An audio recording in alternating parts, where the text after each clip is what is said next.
በቅዱስ መጽሐፍ ፊልሞና መልእክት የሚባል ታውቃላችሁ አይደል? እስኪ ማታውቁት ፊልሞና መልእክት የሚባል እስኪ ሰምቶ የማያውቅ እጁን አውጡ አውጡ አውጡ አውጡ። እግዚኦ እግዚኦ እግዚኦ እግዚኦ መቻላችሁ እናንተ። እንዲሁ እውነቴን እኮ ነው። እንዲሁ ነውር አይደለም። እስኪ አንድ ጥያቄ ልጠይቃችሁ፣ ሌላ ጥያቄ ልጠይቃችሁ። እስኪ ሊዮናርዶ ዳቪንቺን የሚያውቅሽ አውጡ አውጡ። ሊዮናርዶ ዳቪንቺን የሚያውቅ ሞናሊዛን የሳላት ማለት ነው ወይ? በሁለቱም እንዲያናችሁ እንዴ?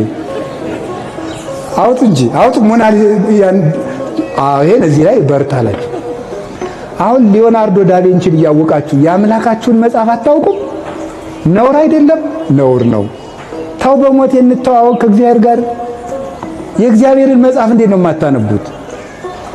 አሁን እኔን እንደ ሐኪም ቁጠሩኝ። ግድ የለም ቄስ ሐኪም ነው፣ አይዟችሁ።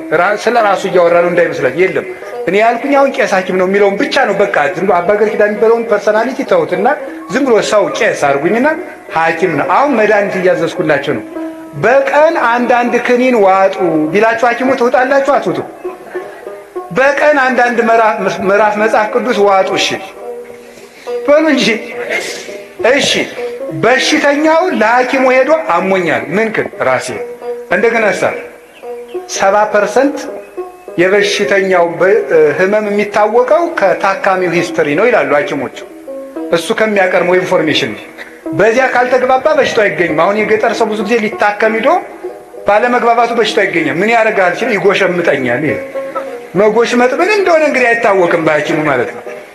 አንዳንዱ ሰው ደግሞ ሄዶ ምን ይላል መሰላችሁ? ምንድን ነው የሚያም ሲባል አንተ ወቀው እንጂ ሐኪም ሊያውቅ መስሎኝ እንደዚህም ይላል። አያችሁ፣ ከሐኪሙ ጋር ኮሚኒኬሽን ከሌለ መድኃኒቱ አይገኝም። አንዳንዱ ሰው ካልተናገርክ እንዴት ትታክማለህ? ንስሐ ግቡ ማለት እሱ እኮ ነው ሕክምና፣ በሽታን መናገር ማለት ነው። ከዛ መድኃኒት ይታዘዝልናል። አሁን አንድ ነገር ልንገራችሁ። አንድ ሰው ለሐኪሙ ሄዶ በሽታውን ተናግሮ ይኸውልህ፣ ሰማችሁኝ? በሽታውን ተናግሮ ሲጨርስ ጨጓራ መሆኑ ታወቀ። ለምሳሌ ጨጓራ ማለት ጋስትራይት ነው።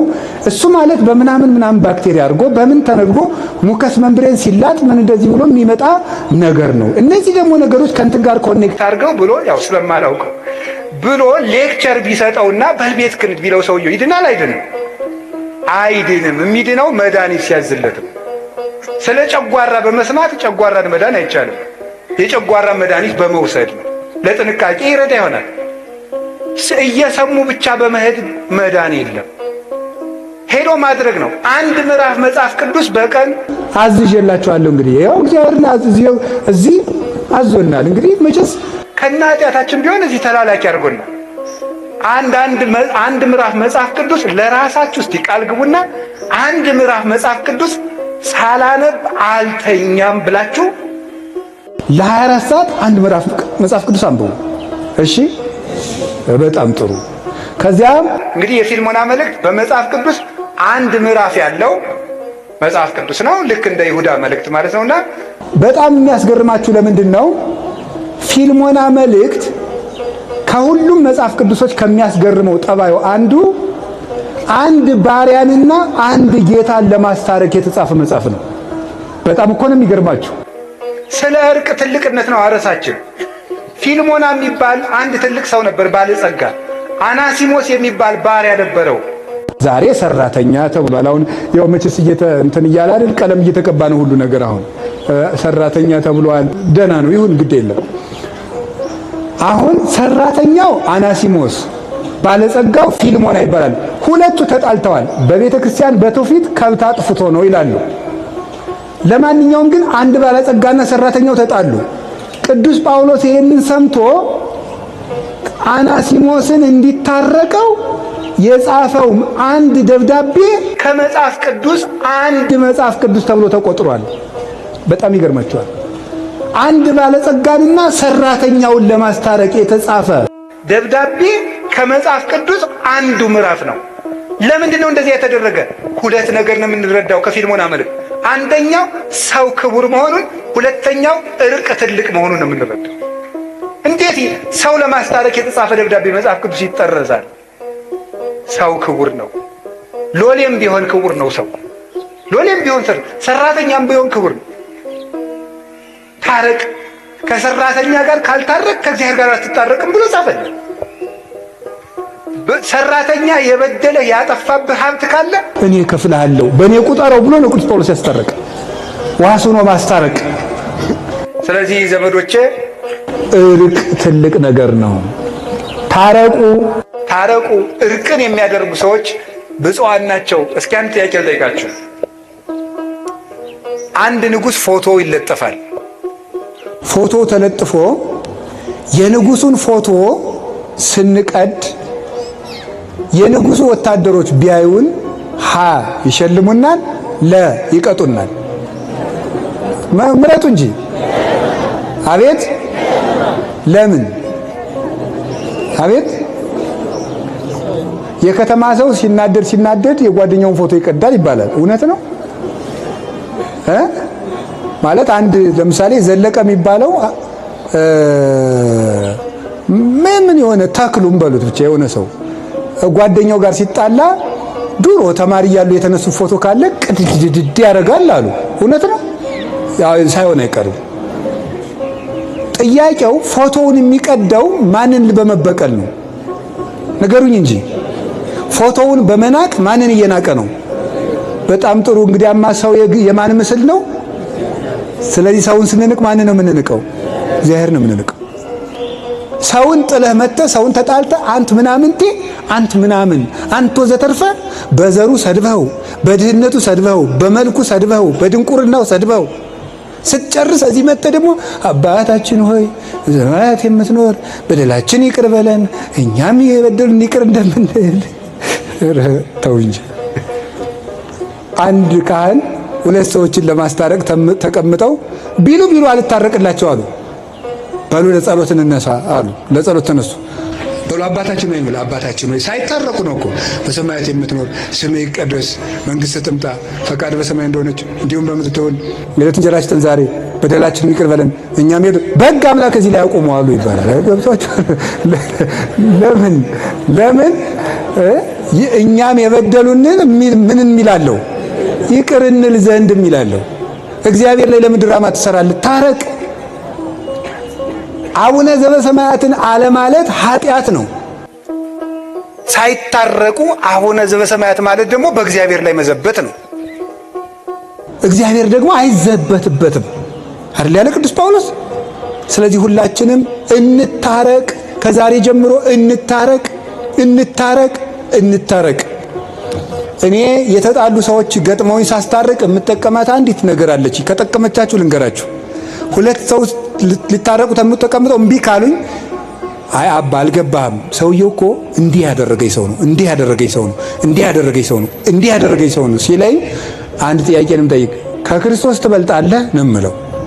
አልበርጥም። እንግዲያስ እግዚአብሔር እንዲያደርጉ ተደርጎ ምን ብሏል? ታርቋል። ብዙ ባልና ሚስት በዚህች ንግግር ታርቀውልኛል። ከክርስቶስ ትበልጫለሽ፣ ከክርስቶስ ትበልጣለህ እላለሁ። አልበልጥም ካልክ ታረቅ፣ አልታረቅም ካልክ እንዲሁ ከሆነም ደግሞ እሱ ይምጣ፣ ከሆነም ደግሞ እሷ ትምጣ አይባልም። ሄደህ ታረቅ። ዛሬ ስለ እርቅ ነው የምነግራችሁ። የጻድቁ ቤት የእርቅ ቤት ስለሆነ አባታችን አቡነ ተክለ ሃይማኖት ዓርብ ቀን አይደለ አንድ ሰውዬ መጥቶ የጣዖት አምላኪ ልጅ መጣ። ከዚያ በኋላ ውሃውን ባርከው ወተት አድርገው ጠጣ አሉት። አይ መርዝ ልትሰጡኝ ስለምትችሉ ቅመሱልኝ አለ። ደቀ መዝሙራቸውን ቅመስለት አሉት። እንዲህ አባታችን በጾሙ አለ። ልጄ ከጾምማ ፍቅር አይበልጥም አሉ አቡነ ተክለ ሃይማኖት። ከጾም ፍቅር ይበልጣል። የምግብ አድማ እኮ አይደለም። ጾምማ እንግዲህ ይሄ አሁን ሰው ውፍረት ለመቀነስ እየጾም አይደል አሉ። እየጾመ ነው አሁን። ሳይበላ ያድራል። ከንጭር ብሎ ነው የሚያድረው። አቋሙን ለማስተካከል ብሎ መከራውን እያየ ማለት ነው። የጾምማ ጉዳዩ ፍቅር ነው። ፍቅር ከጾም ይበልጣል። ስለዚህ የእርቅ ቤት ላይ ነው የቆመው። የተክለ ሃይማኖት ልጆች ከሆን እንታረቅ። ዛሬ ጀምራችሁ ሄዳችሁ ታረቁ። በሰው ልካችሁ የተጣላችሁትን ይቅር ባዮች ሁኑ። ቤታችሁን ይቅርታ አስለምዱት። ሕፃናትን ሳይቀር ይቅርታ የመጠየቅ ልምድ በቤታችሁ ገንቡ። ባለትዳሮች ሕፃኑን ልጃችሁን የ5 ዓመቱን ልጅ እናንተ ካጠፋችሁ ይቅርታ ማለት አለባችሁ። ነገ ይሄ ልጅ ይቅርታ ይጠይቃል ማለት ነው። ይቅርታን ያውቃል።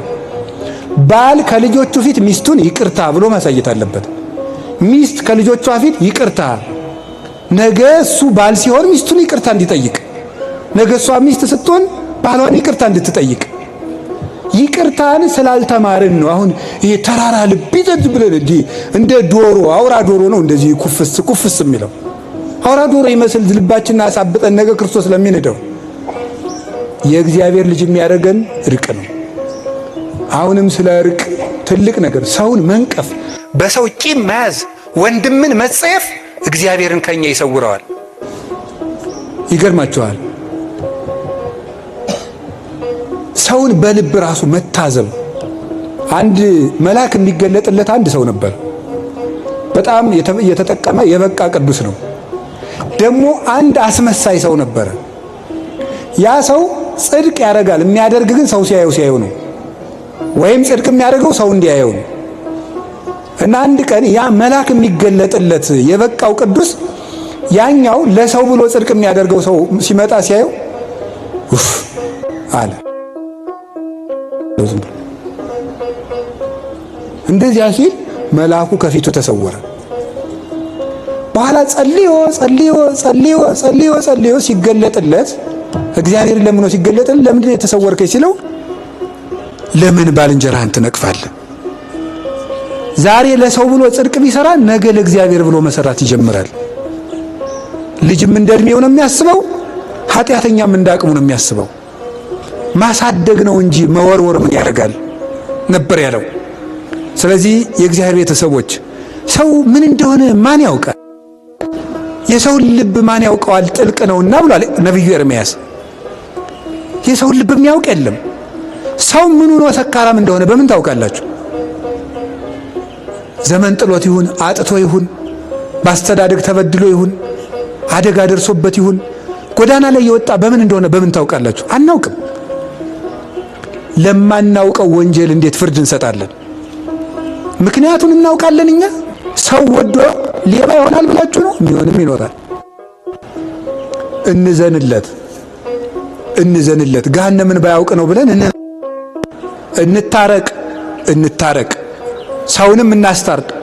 ቁልቁለት ወርደን አቀበት ወጥተን ከዛ ውጭ ሰውን አታስቀይሙ።